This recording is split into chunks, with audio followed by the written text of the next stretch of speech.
고린도전서는 이 고린도 교회를 배경으로 하나님 중심이 뭐냐, 그러니까 이제 우리가 하나님 중심으로 살면 이제 영적인 신앙이다, 사람이다라고 할 수 있는데, 이게 이제 하나님 중심이라고 합시다. 예, 하나의 키트예요. 하나님 중심이라는 우리 마음에 있겠죠. 그럼 여기에 이렇게 여러분들 뭐 이렇게 남자들은 기술 시간에 고등학교 때 뭐 이렇게 전기 이런 걸 좀 배워서 아는데, 이제 이 안에 이렇게 전선을 연결하는 그런 게 있어요. 그리고 이제 이렇게 빨간색 라인, 파란색 라인이 이제 외부에서 들어옵니다. 그래서 당연히 여러분들 쉽게 직관적으로 보시면 이 파란색 전선은 그러니까 이렇게 이제 물려야겠죠. 이렇게 물리고 빨간색 전선은 이렇게 물리고, 그래야지 이 키트를 전기가 이제 흐르면서 제대로 기능을 하게 하는 거예요. 그런데 요거를 요렇게 아니지, 예, 요렇게 연결하고, 요렇게 연결하고 얘를 요렇게 연결하면은 망가지기도 하고 또 작동도 안 할 수 있다라는 겁니다. 이게 무슨 소리냐? 요게 그러니까 사람 중심, 자기 중심의 신앙입니다. 그러면 이제 파란색을 장성한 사람, 그래서 이제 지혜라고 합시다. 이거를 빨간색에다가 이제 꼽는 거예요. 반대로 꼽는 거죠. 요걸 어린아이, 요거를 이제 파란색에 꼽는 거예요. 뭐 영어로 그냥 하면 이노선트, 세속에 물들지 않음이죠. 의식이 필요한데 거기서는 어린아이로 해야 하는 거예요. 대표적으로 여러분 이제 율법을 갖고 말하면 이게 아주 그냥 확 이해가 됩니다. 돈 문제. 돈은 복잡하죠. 제가 이렇게 성경 보니까 가장 율법적인 것 중에 두 가지가 있는데, 하나가 결혼이고 하나가 돈이에요. 그런데 이 돈 문제에서는 어린아이 같아야 될까요? 장성한 자가 되어야 될까요? 장성한 사람이 되어야죠. 지혜를 가지고 이 율법을 좀 뭐 말하자면 하이엔드로 적용을 해야 되는데, 어린아이들은 어떻죠? 내 돈, 내 돈, 네 돈, 내 돈. 분별이 없어요. 자기 마음대로 쓰는 거예요. 그래서 어제도 이제 설교 시간에 애들도 가르치겠지만 또 우리도 뭐 여러분들이 뭐 그럴 리가 있겠습니까? 그런데도 그냥 이런 어떤 그러니까 이 지혜가 필요하다 해가지고 그런 거죠. 돈에 있어서 어린아이 같이 순수하면 안 됩니다. 네. 근데 제가 만나는 많은 기독교인들이 되게 순수한 척해요. 이건 좀 제가 되게 모나게 하는 말인데, 이건 우리가 좀 경각심을 가져야 될 필요가 있어서 돈에 대해서 모르면 안 됩니다. 돈에 대해서 모르면 안 되고, 왜 그러냐면 정말 돈은 성경에서 말씀하는 바 그 하나님과 겸하여 섬길 수 있는 유일한 대상으로 거론되는 예수님의 입으로 하신 말씀에서 이제 돈이거든요.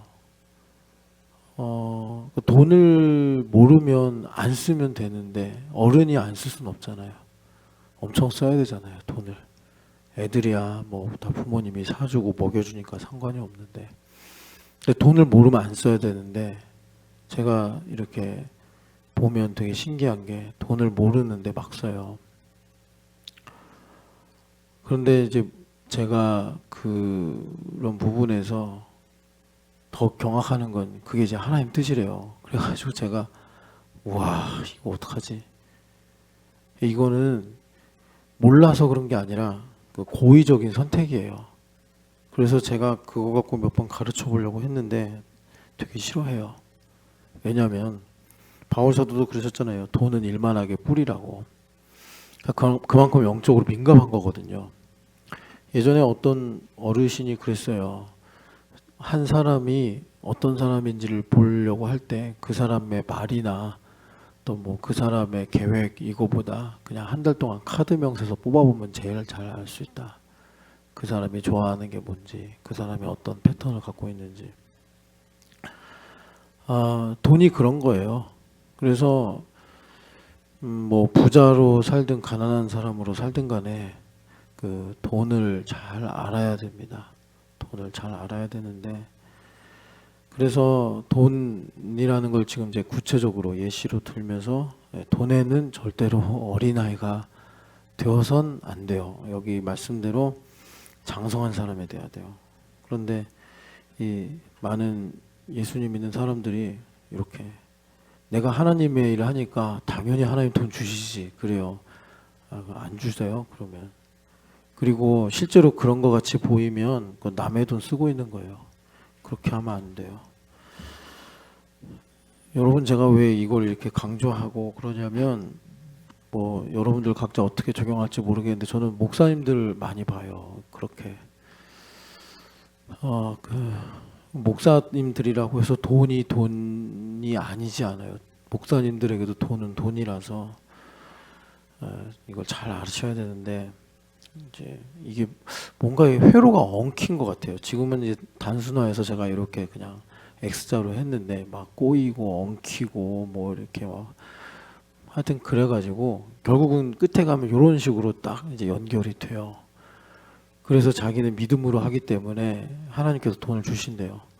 그런데 뭐 이렇게 제가 솔직히 이제 끝 처음과 끝을 이렇게 보면서 보면 결국은 이게 남들이 도와줘야 돼요. 근데 이게 적어도 이제 돈을 알면 고맙습니다. 죄송하면서 제가 다음에 이렇게 신세진 걸 꼭 이제 갚겠습니다. 이렇게 나가야 되는데 그렇게 안 나가요. 당연하다고 생각해요. 그건 믿음 아니에요. 근데 그거 못 고치더라고요. 제가 이거는 진짜 그래서 제가 어제 주캠 애들한테 너는 20살 되면 부모님한테 돈 받지 마라. 뭐 대학 졸업할 때까지 용돈 탔을 수 있죠. 또 취업 안 되면 또 뭐 어떻게 하겠어요. 요즘에 그 전업주 말고 전업 자녀도 있다는데 뭐 그렇게 살 수도 있죠. 뭐 우리 아이들 중에 또 인생의 어려운 시기를 만나서 그 구직 포기자 있잖아요. 그래서 노동부 그 통계에 들어가지 않는 아이들, 그런 아이도 생길 수 있겠죠. 그럼 어떡하겠어요. 뭐 부모님이 좀 이렇게 챙겨주시고 해야겠지만 의식은 가져야 된다. 오늘 여기 말씀대로 여기 지혜가 이제 일반적으로 우리가 그 구약에서 말하는 그런 지혜가 아니라 여러분들이 이 20절을 NASB 성경으로 읽어보면 be mature in your thinking 이렇게 말하거든요. 그러니까 wisdom 이런 단어 안 쓰고 thinking, 그러니까 너 생각을 해라 이런 거예요. 어른스럽게 생각을 해라. 그게 어떻게 그러니까 이제 돈 얘기로 하면 그걸 어떻게 그냥 하나님 주셨다고만 할 수 있냐? 너네 부모님 등골 빼서 사는 거지. 이제 이렇게 말씀을 하는 거예요. 그래서 지금 여기는 이제 돈 얘기가 아니라 이제 예언에 관한 말씀이기 때문에 조금 더 우리가 집중하고 또 배우는 마음으로 들어야지 바울 사도가 이제 무슨 말씀을 하시는지 그 의도를 우리가 알 수 있는데 돈 얘기하면 이제 쉽단 말이에요. 너가 지금 뭐 예를 들어서 선교 간다고 옛날에 제가 그 삼일교회에서 부목사 할 때 그런 애들 많았는데 선교 간다고 막 기도해요. 선교비 생겼대요. 근데 그걸 하나님 주셨대요. 알고 보면 다 뭐 그러니까 이런 거예요. 제가 그래서 어떤 아이를 엄청 혼낸 적이 있었거든요. 그게 뭐였냐면 선교를 가고 싶다는 거예요. 근데 하나님 자기한테 이제 가라고 하셨대요. 기도 중에. 그래가지고 지인들한테 다 제가 카톡을 돌린 거예요. 저 선교비가 없다는 거죠. 도와달라고. 그래가지고요. 그때 선교비보다 3배로 모았어요. 돈을. 그래서 선교비 단기 선교 가는 거 뭐 100만 원도 안 되거든요. 근데 뭐 이렇게 이제 한 거기서 교회 생활 몇 년 하면 여러 한 두세 팀을 지나가니까 다 모으면 한 100명, 200명 되거든요. 지인들이. 뭐 자기가 또 교사도 하면 교육부서 선생님들도 있고. 그 사실을 알고 엄청 혼냈어요. 그래서 그거 다 환수했어요, 제가. 다 돌려줄 수는 없고 제가 환수를 해서 다 선교비만큼만 주고, 나중에 그 아이가 이제 참 이거 신학교를 갔거든요. 나중에. 그래서 신학교 등록금으로 또 썼어요. 환수해가지고. 근데 제가 그 돈이라고 안 하고 이제 다른 분 통해서, 제가 환수냈지만 제가 같이 나갔고 다른 분이 관리 좀 해달라고 해가지고 그분이 나중에 이렇게 너 등록금 써라 이렇게 해가지고 쓰임새를 가졌는데, 그거 하나님 주시는 거 아니에요. 그거 되게 안 좋은 거예요. 자기가 땅을 파든지 뭐 별을 심든지 해가지고 마련해야지. 그 대천덕 신부님이 선교사시잖아요. 이분이 그 하여튼 이제 젊어서부터 이제 세운 원칙이 이제 내가 일을 해서 내가 선교를 한다, 이제 이런 거였거든요. 물론 이 정황에 따라서 우리가 후원돼야 되고 하지만 여러분, 제가 뭐 선교비를 받는 게 옳으냐 맞냐 이 얘기를 하는 게 아니고, 이제 돈에 관해서 우리가 어린아이 같이 천진난만하고 순진무구하면 안 된다. 이거는 정말 예수님 말씀처럼 뱀처럼 지혜로워야 된다, 이 말씀을 드리는 겁니다. 그래서 이렇게 가면 안 되고, 아까 처음에 하나님 중심은 어떤 거냐, 다시 이제 우리가 그려보면 이렇게가 있는데, 그래서 빨간색은 빨간색으로, 파란색은 파란색으로 해가지고, 이거는 그러니까 이제 하나님, 뭐 이제 하나님 나라라고 합시다. 그래서 어린아이 천국이라고도 하잖아요. 그래서 새 속에 물들지 않아야 된다, 이제 이 말이고, 여기 이제 지혜, 장성한 사람, 이거는 이제 말하자면 뭐 현실 문제라고도 할 수 있고요, 율법의 문제다 이렇게 할 수 있습니다. 이렇게 가는 것이 이제 하나님 중심이다. 그래서 이제 우리 아이들은 아직 뭐 20살 된 애 하나도 없잖아요. 사실 뭐 이렇게 보면 그 어려서부터 그렇게 엄하게 하는 게 좋은 것 같아요. 다 해주는 것보다. 저도 이제 자녀이자 부모로서 보면, 자, 그래서 오늘 우리가 이제 어제 20절 말씀 집중해서 봤는데, 왜 이 말씀을 봤느냐, 그거는 이제 주말 캠프 하나님 아웃리치에 은혜를 많이 주시는데, 참 이것이 어떻게 보면 인생의 축소판이고, 또 하나님께서 우리 교회 영성이 어떤 거냐라는 것을 요약을 해서 이렇게 보여주신다. 매번 그렇게 생각을 하는데, 그럼 그 메시지가 뭐냐, 그게 그러니까 이제 신령한 어린아이가 되라, 이렇게 이제 말씀을 드렸습니다.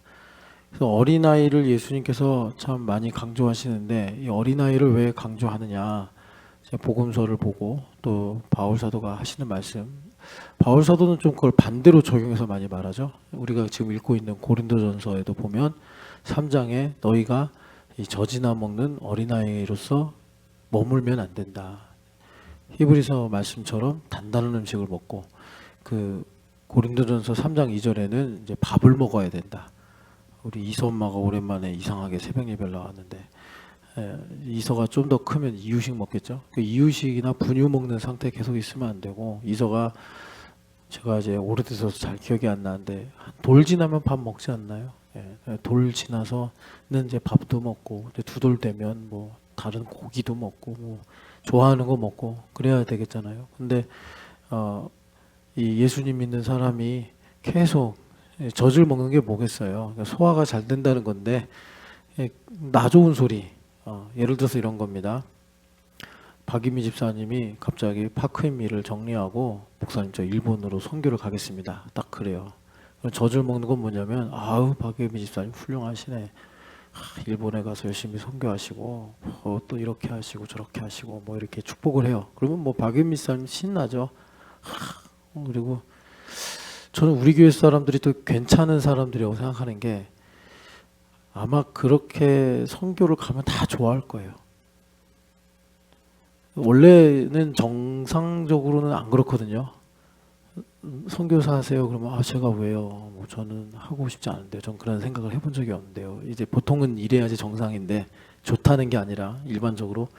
그런데 우리 교회 분들은 한번 저기 박예미 씨는 선교 가세요. 그럼 신난다. 이제 파크임이 안 해도 된다. 그러면서 또 이제 좋아한다고 이제 신집사님도 똑같아. 가세요. 그럼 서윤시 집사님도 다.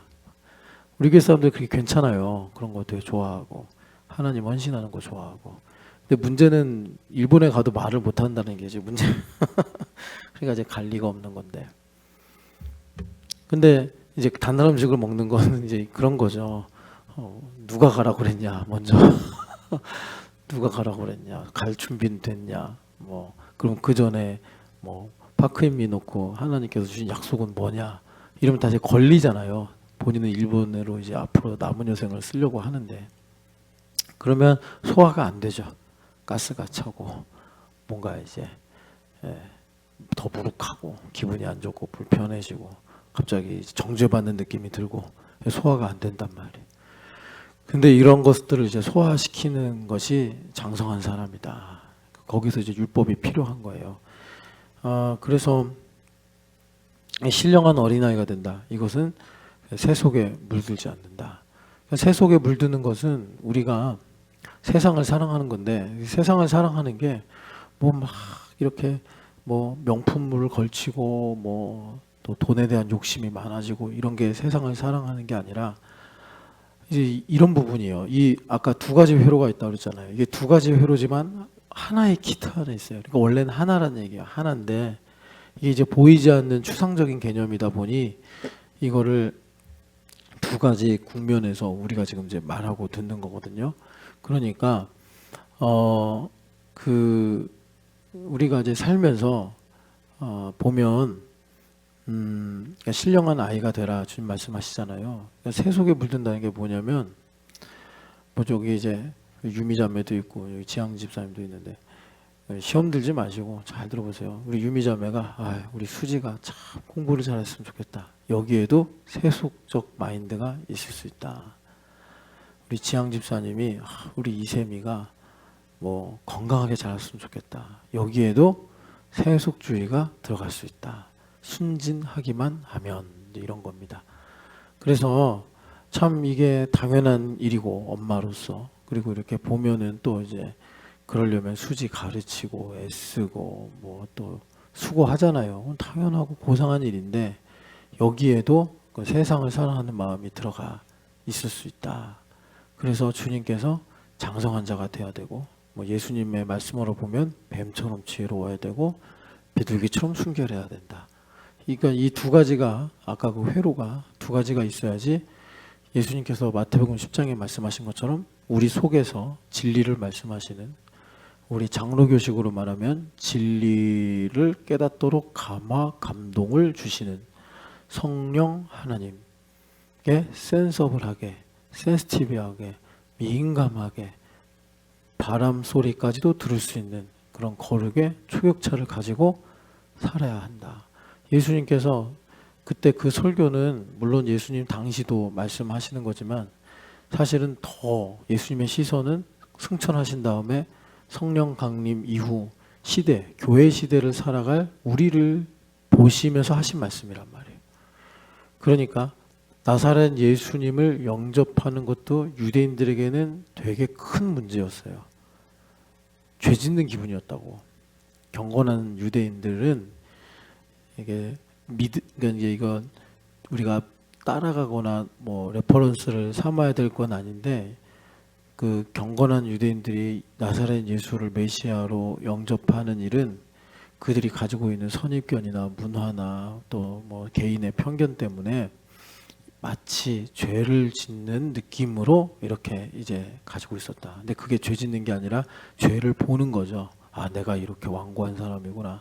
내가 이렇게 자기중심적이구나. 이제 이런 것들을 예수님 영접하면서 볼 때 이걸 허무는 사람, 디모데 같이 마침내 허무는 사람, 디모데가 아니라 니고데모처럼 허무는 사람은 예수님을 영접하고 구원받는 건데, 그런데 아시겠지만 허물 게 없는 사람들, 뭐 대표적으로 막달라 마리아 같이 7귀신 들리고 창기로 살았던 여자들, 혹은 이제 뭐 눈먼 자, 안진뱅이, 말 못하고 귀머거리, 문둥병자, 이 사람들은 허물 게 없어요.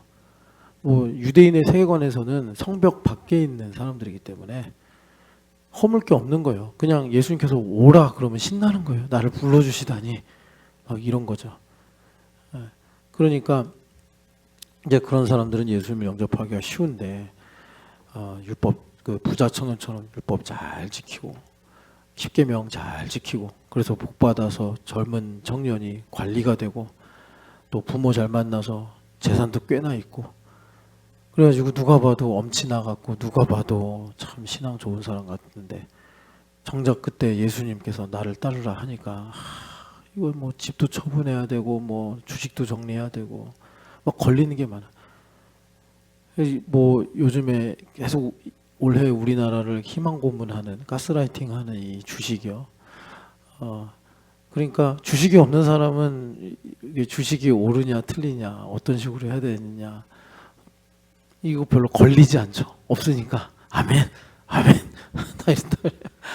근데 이제 주식을 좀 갖고 있는 사람은 이제 주식에 지읒자만 누가 무슨 주식 갖고 있어 이러기만 해도 시험 들죠. 왜 물어보는 거야 나한테, 뭐 이런 식으로.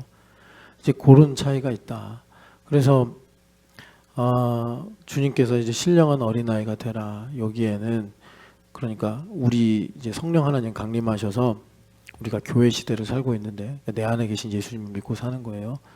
그런 시대를 우리가 살고 있는데, 우리는 필히 성령 하나님 앞에 민감해야 되고, 민감하려면 주님께서 말씀하신 것이 두 가지 채널이 있어야 되는데, 주님의 말씀에 의하면 뱀처럼 지혜로워야 되고 비둘기처럼 순결해야 된다. 오늘 말씀 바울 사도의 버전으로 말씀하면 악에는 어린아이가 되고 지혜에는 어른처럼 장성한 사람이 되라, 이렇게 말씀하시는 겁니다. 그러니까 돈이라는 것도 보면 돈에도 이 세속적인 것이 있죠. 그럴 수 있죠.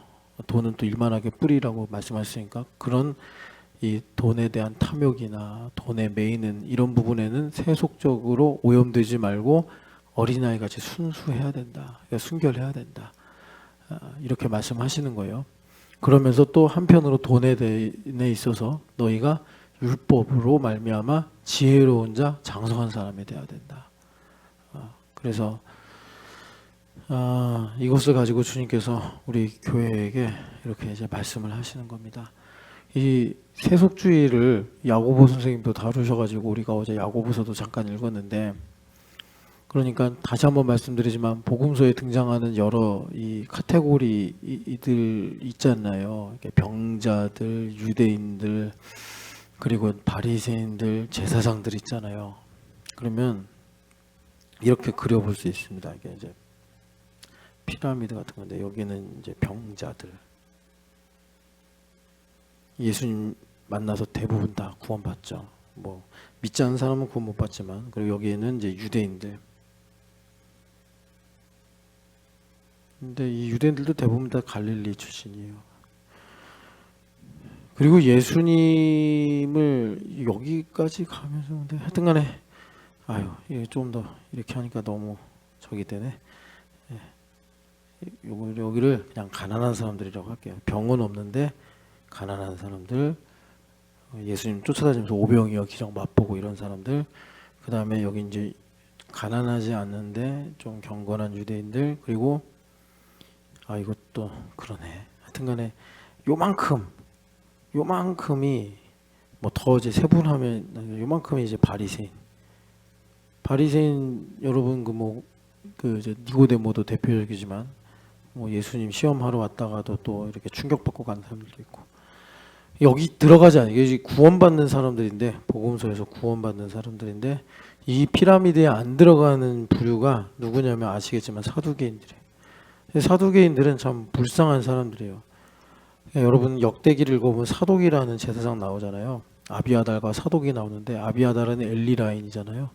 그래가지고 그 엘리에게 하신 말씀대로 직분을 잃어버리게 됩니다. 그리고 사독이 정통 라인이 돼가지고 이제 포로로 갔다가 돌아오고 나서도 이제 제사장 이 직분을 감당하는 사람들이에요. 그런데 여러분 우리가 단군 하면은 이 단군이란 이름이 정치와 종교가 하나가 된 직분이다 그러잖아요. 제사장이자 왕이었다고. 그런 것처럼 이 원래 왕이 있죠. 왕이 있는데 식민지가 돼버려서 왕을 못 세우잖아요. 그래서 사두개인들이 신앙은 지켜야겠고 그래서 엄청 애를 써가지고 자치권을 얻어요. 니들끼리 해. 반란만 일으키지 마. 그래요 왕들이. 이방 왕들이. 그래서 알겠습니다 하면서 세금 열심히 내면서 이 사두개인들이 공동체를 지킨 거예요. 성경도 가르치고 또 제사도 하고 그런 거예요. 그런데 세금을 내야 되고 일단 막대한 세금이겠죠. 그리고 자치권이니까 왕은 못 세우는데 그건 누가 정치를 해야겠어요? 제사장 그룹이 정치를 해야 되는 거예요. 그래서 이 사두개인들이 나중에 이제 정치적인 권력도 갖게 되고 그리고 종교적인 신앙적 권력도 갖게 되는 거예요. 나중에 이제 바리새인이 여기에 편입을 하는 이유가 뭐냐면 바리새인들이 지독하게 그러니까 그 사두개인들의 어떤 이 타협하는 모습들 그리고 세속화되는 모습들을 보면서 투쟁을 해가지고 아주 지독하게 투쟁을 했어요 바리새인들이. 그리고 나중에는 이 바리새인들이 힘을 모아가지고 심지어 이 쿠데타라고 해야 되나? 하여튼 이스라엘 입장에서 독립운동인데 이 독립운동에서 성과를 거둬요. 이방 왕을 내쫓아요. 그러니까 사두개인들이 뭐 이 바리새인하고 같은 동족인데 왜 우리가 싸우고 있냐 해가지고 사내들인 공회라고 복음서에 나오잖아요. 그 사내들인 공회 회원이 300인데 이 300명의 의석수를 절반을 바리새인들한테 줘요. 우리 같이 나눠 먹자. 예수님께서 한번 성전에 가서 이렇게 노끈으로 채찍을 만들어 가지고 돈 바꾸는 사람들, 양 매매하는 사람들 막 내쫓으셨잖아요. 이제 그게 무슨 배경을 가지고 있냐면 양 한 마리가 10만 원인데 어떤 사람이 6월절에 와서 하나님께 이제 양을 예물로 드리고 싶은 거예요. 그러면 성전의 양은 거룩하고 흠이 없으니까 50만 원 그러는 거예요. 양 하나 시가가 10만 원인데 50만 원 받고 예물로 드릴 수 있는 양을 파는 거예요. 환전상도 마찬가지예요. 로마 돈을 가지고 왔어요. 드라크마를 딱 가지고 왔는데 그 드라크마는 세속적이라서 하나님께서 세겔로 바꿔야지 받으셔 해가지고 그 사람이 세겔로 바꾸는데 환율 차이를 엄청 크게 놓는 거예요. 그래서 10만 원인데 10만 드라크마인데 이걸 10만 세겔로 헌금을 하려면 뭐 10배로 100만 드라크마 이걸 내야 되는 거예요. 그러니까 엄청난 돈이 이제 예루살렘에 모이는 거예요. 왜냐하면 유대인들이 더 잘 살기도 했지만 전 세계에서 이제 명절 그 절기가 3개 있잖아요. 그 세 절기 때마다 모여가지고 예물을 하나님께 엄청 드리니까 그래가지고 그걸 나눠 먹은 거예요. 바리새인하고 사두개인들하고 그 나눠 먹을 때 거기에서 혜성같이 등장해서 회개하라 천국에 가까이 왔느니라 하신 분이 세례 요한 선생님입니다. 그런데 이 바리새인은 그래도 회심이 됐어요. 그래서 제가 이렇게 이제 여러분들도 성경 보시면 알겠지만 왜 그랬을까 봤더니 바리새인들은 부활을 믿었고 천사를 믿었어요. 그래서 바울 사도가 천부장한테 끌려가 가지고 유대인들 앞에서 이렇게 이제 자기를 변호할 때 나는 바리새인의 아들이로다. 내가 부활의 소망 때문에 이렇게 핍박을 당하고 있다. 그랬더니 바리새인들이 우리 파네? 그러면서 갑자기 이제 사두개인들하고 싸움이 붙어가지고 바울 사도가 그렇게 거기서 빠져나오는 일이 생기는데 사두개인들은 그래서 구원을 못 받습니다. 사두개인들은. 이 사두개인들이 참 어떻게 보면 안타까운 사람들이라고 했는데 이 사람들이 그러니까 세속화된 거예요. 헬라 사람들, 로마 사람들하고 유대인들 공동체를 지키려고 이제 딜을 하다 보니까 이 사람들이 야 하나님 위대하시고 성경이 진리인 줄 알았더니 헬라의 철학이 진리 같고 이제는 로마의 법이 진리 같다. 이런 이제 눈이 마치 그 이광수 씨 같은 당대 천재가 세상을 이렇게 보니까 일본이 항공모함을 만들고 또 일본이 제로전투기를 만드는 걸 보면서 야 조선이 독립이 되겠냐. 독립운동하는 사람들 보면 사분오열돼 가지고 자기들끼리 싸우고 있고 독립운동하는 거 보면은 일본 애들이 조직을 갖춰 가지고 다 이렇게 정부를 가지고 이렇게 이제 막 대동아 번영 뭐 이런 거 하는 거랑 보면 너무 조악해 보이고 그러니까 희망이 없다. 그래서 다 이 문화 통치 시대에 변절하잖아요. 독립이 안 될 줄 알고 하나님 일하시는 걸 몰랐던 거죠. 그런 부류예요. 세속화되는 사람들. 그래서 사두개인들이 그래서 구원을 못 받는다. 아 이게 이제 우리한테 좀 경각심을 주죠. 아 세속화되면 약이 없구나.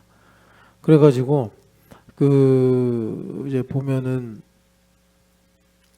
이 요한사도가 그러시잖아요. 요한일서 우리 한번 볼까요? 요한일서 2장을 보시면 요한사도가 15절에 이렇게 말씀하십니다. 같이 읽어보겠습니다. 이 세상이나 세상에 있는 것들을 사랑하지 말라. 누구든지 세상을 사랑하면 아버지의 사랑이 그 안에 있지 아니하니 이렇게 말씀하는 거예요. 그러니까 여기 보면은 우리는 세상도 사랑하고 아버지도 사랑하고 이러고 싶은데 요한사도가 딱 단정 내리시기를 둘이 같이 있을 수는 없다. 세상을 사랑하면 아버지의 사랑이 거기 없고 아버지의 사랑이 있으면 세상을 사랑하는 것이 없다. 근데 이 말씀을 이제 적용을 하는 게 관건이잖아요. 그래가지고 요한일서 5장에 가면요. 요한일서 5장 한번 가보세요. 요한일서 5장 가보면 마지막 절 21절 같이 읽어보겠습니다. 자녀들아 너희 자신을 지켜 우상에게서 멀리하라 이렇게 말씀해요. 그리고 여기서 말하는 우상이 구약시대에 나오는 뭐 바알과 아세라, 몰렉 이런 우상이겠냐. 뭐 그리스인들이 만든 로마인들이 만든 뭐 제우스 신전, 아프로디테 신전 이런 거겠느냐. 아니죠. 요즘 예수님 믿는 사람들한테 교회에게 편지를 쓰는데 무슨 뭐 교회 다니는 사람들이 신전도 가고 뭐 바알을 섬기고 그러겠습니까? 이게 뭐겠어요? 결국은 세상을 사랑하는 자기 중심이라는 나라는 신입니다. 그래서 이런 부분에 대해서 너희가 깨어 있어라 라고 이제 말씀을 하시는 거예요. 그래서 이 세속주의가 무서운 건 뭐냐면 자아를 엄청 강화시킨다. 그래서 제가 예로 드는 거예요. 뭐 유미자매가 보니까 뭐 그렇게 공부에 목숨 거는 건 같지 않아가지고 편하게 얘기하는 건데 유미자매가 수지를 정말 내가 이거 보니까 이거 똘똘한데 가르쳐야겠군 해가지고 이제 막 열심히 가르쳐요. 모르죠. 집에서 진짜 수지가 엄청 그 고통을 당하고 있는지 모르죠. 했어? 안 했어? 막 이러면서 벌써 막 영어 단어 다 외웠어? 막 이러고. 그러니까 이제 어릴 때는 그런 걸 해내는 걸 보면 보람도 있고 잘한다 하지만 그 다시 한번 말씀드리지만 제 얘기라고 하면 안 믿으시니까 청근하 교수가 말하기를 이 정서의 채움이 먼저 필요한데 부모들이 너무 마음이 조급해서 정서의 체험보다는 애들을 막 공부시키려고 한다. 그런데 그렇게 되면은 평생 고통당한다. 이렇게 말을 하잖아요. 그런데 거기에는 그러니까 이제 수지를 사랑하는 마음이 있는 거예요. 근데 제가 이제 뭐 우리 누구야 상문 형제 얘기도 들어보고 목사님 수지가 엄마 때문에 힘들어합니다. 그래요? 수지야 너 힘드니? 네 힘들어요. 근데 막 수지 엄마는 열심히 수지를 막 영어 단어 하루에 100개씩 외우게 하고 뭐 영어 책도 읽게 하고 막 수지가 힘들다. 근데 엄마를 사랑하니까 해야 된단 말이에요. 제가 이제 때를 보다가 기회가 돼서 이제 유미자매 이렇게 하면 참 균형이 없습니다. 조심스럽게 돌려 말하기도 하고 또 이렇게 성경 말씀도 전하고 그래요. 절대 안 들어가요. 절대 안 들어가요. 여러분 제가 미안한 말씀인데 언제 들어가는지 아세요? 뭐 이거는 율법으로 보면 간단해요. 수지가 아파야지 스탑해요. 내 자식이 아니구나. 거기서 깨달아요. 내 거라고 생각하니까 넌 해야 돼. 할 수 있어. 막 이런단 말이죠. 그래서 이 세속주의가 자아를 강하게 만드는데 엄청 세요. 그래서 여러분 주님께서 이걸 이제 우리한테 드러내시는데 뭘 어떻게 드러내신다고요? 차별로 드러내신다. 차별로 드러내신다. 그러니까 내가 사람을 차별하고 있구나. 좋아하는 사람, 안 좋아하는 사람, 뭐 가까운 사람, 멀리 있는 사람, 편한 사람, 불편한 사람 차별하고 있구나.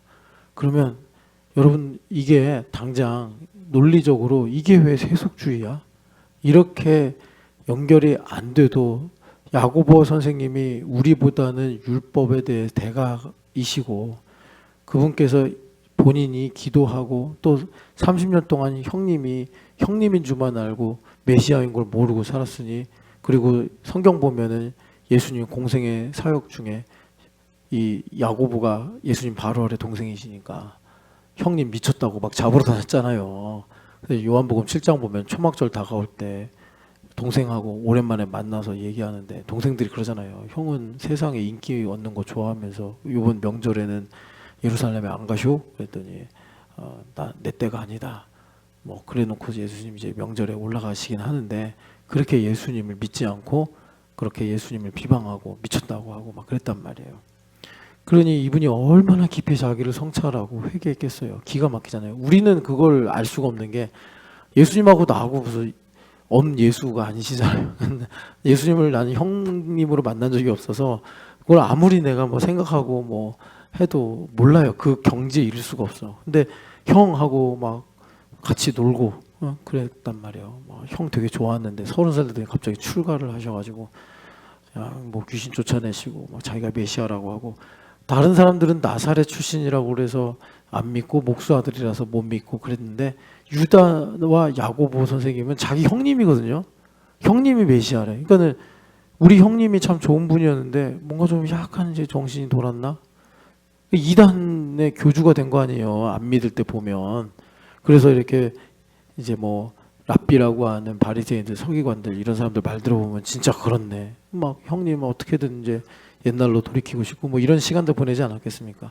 그런데 예수님 죽으셨어. 형님을 핍박하고 살았는데, 아니 형님이 이제 죽어서 참 그렇게 우리가 좀 어떻게든 이제 만회해 보려고 했는데 형님 우리 말도 안 듣고 그러시더니 얘기를 했는데, 아니 갑자기 형님이 나타나셔가지고 나 부활했다. 거기선 더 이상 이제 저항할 수가 없는 거죠. 무슨 형님이에요. 하나님이시고 메시아이신 것이. 그래가지고 이분이 회심을 한 뒤에 얼마나 많이 그 형님하고 쌓여 있는 추억 속에서 밥 먹고 잠자고 형님이랑 놀고 했던 그런 모든 시간들을 묵상하면서 이분이 깊이 이제 하나님 말씀을, 율법을 가지고 과연 그러한가? 과연 내가 알고 있던 나의 형님이 정말 메시아가 맞는가? 과연 그런 거예요. 율법을 연구하면서. 그래서 이분이 정말 제사장과 바리새인들도 존경할 만큼 율법의 도가 트신 분인데, 이분이 우리한테 말씀하시기를 너희가 사람을 차별하는 이런 성향이 나타나면 이건 새 속에 물든 것이니까 이거 갖고서 너희가 마음이 좁아지거나 방어하려고 하지 말고 회개해라. 회개하면 이게 되게 좋은 게 뭐냐, 여러분 그 해가 뜨기 직전이 가장 어둡다고 하잖아요. 그런 거랑 마찬가지예요. 내가 차별하는 성향이 드러나, 나를 중심으로 나와 다른 사람들은 틀렸다 이렇게 보고, 그동안 내가 이 세상에서 살아오면서 이제 내가 손해 안 보고 남에게 속지 않고 내가 우위를 점하는 이런 생활 방식을 우리가 알게 모르게 부모님, 학교, 사회에서 학습하고 살았단 말이에요. 그게 이제 세상을 사랑하게 만드는 최적의 조건이란 말이죠. 그래서 그런 것들을 하나님께서 이제 드러내시면 이제 동이 틀 때가 가까이 온 거예요.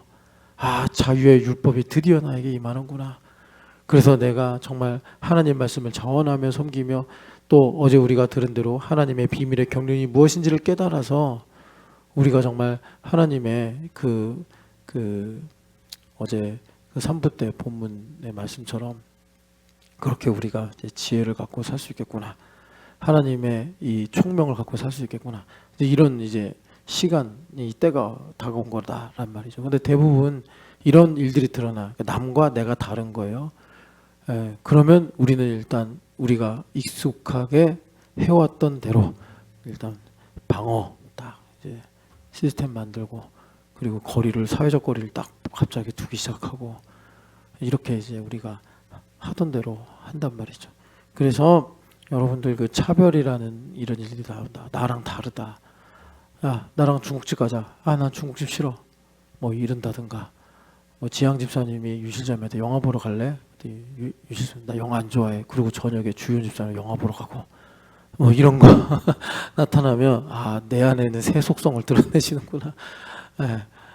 이제 여러분 그렇게 하시면서 아, 하나님 중심으로 모든 것을 가름하시고 여기 말씀대로 신령한 어린아이가 되시는 그 기회를 붙잡으시기를 축복합니다. 그래서 다시 여기 고린도전서 14장 20절 21절 가서, 사실 이 개념이 그러니까 여기 20절에 지혜는 아이가 되지 말고 악에는 어린아이가 되라. 그러면서 지혜는 장성한 사람이 되라. 이 말씀을 그러니까 알려면 이 14장 전체 좀 흐름을 알아야 돼요. 왜냐하면 지금 은사장이라고 어제 말씀드렸고 이 은사들 중에서 대표적으로 고린도 교회에 많이 이제 나타나는 방언과 예언인데 여러분 오늘 뭐 시간이 다 갔으니까 이제 방언 예언을 갖고 왜 이런 말씀을 하셨는가 이거는 이제 다음에 살펴보기로 하고 여러분들한테 한번 퀴즈를 내볼게요. 방언과 예언 중에 그냥 뭐 예외적인 사람도 있으니까 그런 특이한 사람들 빼고 그냥 80% 상위 10% 하위 10% 빼고 오른쪽 10% 왼쪽 10% 빼고 이 중간 80%에 있는 중도층이라고 할 수 있는 이 사람들은 예언을 좋아할까요? 방언을 좋아할까요? 여러분들이 고린도전서 14장을 잘 보시면 방언을 더 좋아합니다. 왜 방언을 더 좋아하냐? 우리의 기본값이 자기중심이기 때문에 그래요. 자기중심이기 때문에. 그러니까 한국교회가 저 중고등학교 때 방언 받아야 구원 받는다고 그래가지고 방언 받으라고 막 우리 전도사님이 3시간 4시간 기도시키면서 그렇게 했거든요. 방언이 그러니까 실제로 여러분들이 이제 뭐 자기는 못해도 다른 사람들이 하는 걸 듣거나 또 갑자기 기도하는데 10명이 기도하는데 나만 방언을 못하고 남들이 방언을 하면은 제가 말하는 느낌이 뭔지 아세요. 그래서 바울 사도가 이제 그런 걸 염두에 두시고 14장 1절에 특별히 예언을 하려고 해라 라고 명령을 하시는 거예요. 가만히 두면 방언만 좋아해. 그러니까 자기중심성의 기본값이라는 건 뭐예요? 나를 드러내고 나를 과시하고. 그래서 바울 사도가 이 예언과 방언을 번갈아 가면서 말씀하시면서 뭐라고 하시냐면 내가 1만 바디 방언하는 걸 감사한다. 왜 그러겠어요? 그러니까 여기 고린도 교회 사람들이 너는 방언을 어떻게 해? 하고 서로 이렇게 이제 비교하는 거예요. 근데 바울 사도가 자기를 과시하지는 않으시지만 다 니들 방언에서 내 아래 아니냐 이런 얘기 하시는 거예요. 그러니까 방언 갖고 나에게 너희가 뭐 옳다라더니 너희들이 생각하는 주장을 관철시키려고 하지 마라. 너희들보다 내가 방언의 레벨이 한참 높다. 이 말씀 하시면서 그런 이 만렙, 방언의 만렙인 바울 사도께서 뭐라고 그러시냐면 이성의 기도도 해야 돼. 이 사람들아 이러시는 거예요. 너희들 그 방언 기도하면 시간 가는 줄 모르고 기도하고 뜻도 모르지만 어쨌든 방언 기도하면 또 이제 신령한 언어기 때문에 나름 은혜가 있거든요. 너희들이 그거만 추구하면 안 된다. 그럼 균형이 없어진다. 그 균형이 없어진다는 건 뭐냐면 하나님께서 방언을 주신 목적은 예언이든 방언이든 교회를 세우면서 자기가 그리스도와 하나가 되어 믿음의 성장을 이루라고 하는 것인데 방언을 줬더니만 나보다 못하는 애, 나보다 뭐 방언을 못 받은 사람 뭐 이런 식으로 이제 갈라치기 하고 그래서 그런 사람들을 차별하고 이런 문제들이 생기는 거예요.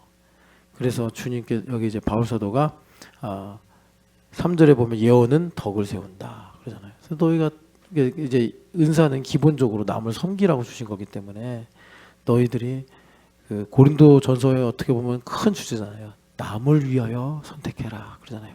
고기 먹는 데서 남을 위해서 선택을 해라.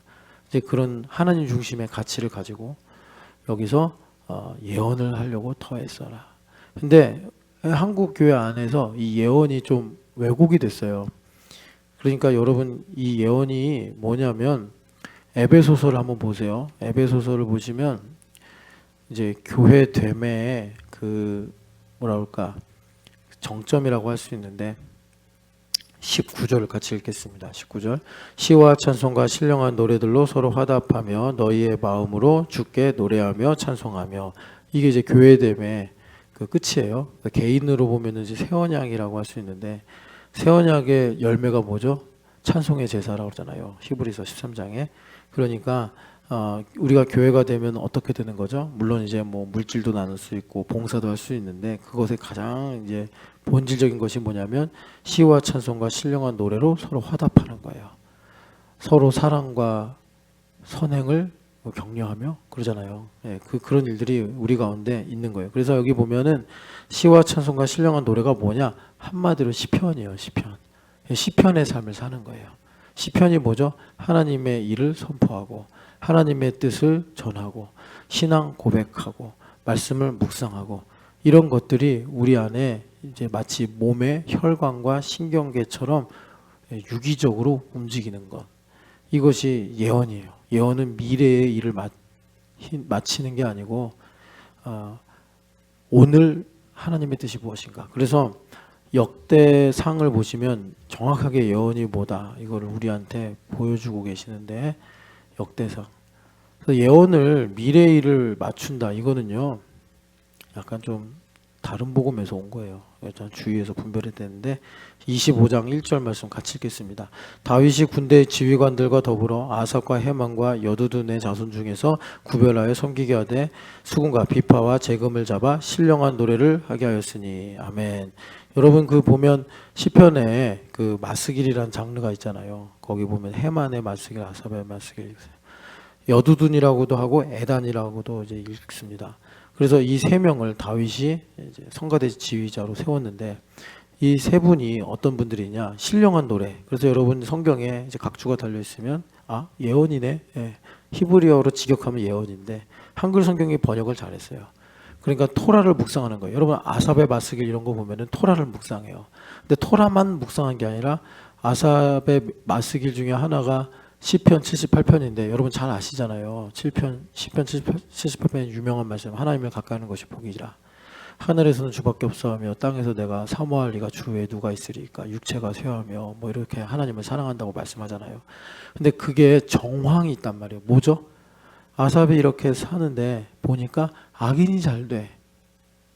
아삽은 좀 고난당하고 힘든데 이제 엉터리로 예배하고 대충 교회 다니는데 이 사람은 취업도 잘 되고 뭐 이렇게 잘 되는 게 많아.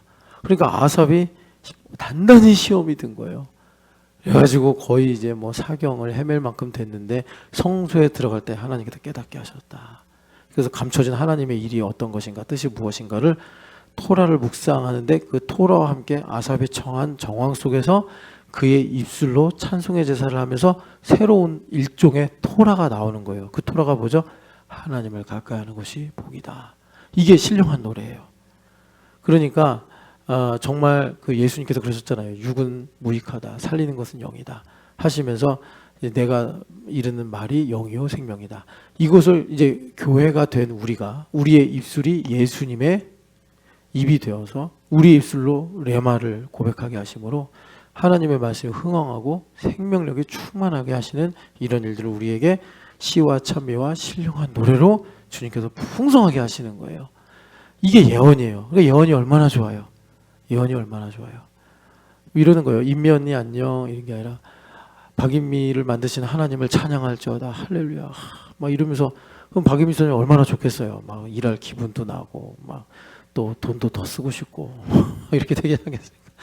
그러니까 이렇게 시와 그렇다고 해서 돈 쓰게 하려고 하는 게 아니라 그냥 우리가 시와 찬미와 신령한 노래로 서로 화답하면서 인미자매를 만났는데 안사나 춤을 춰라 뭐 한강아 손뼉을 쳐라 그러면서 하나님의 말씀을 이루어진 사실을 믿은 박인미여 복이 또다. 그럼 박인미가 얼마나 좋아하겠어요.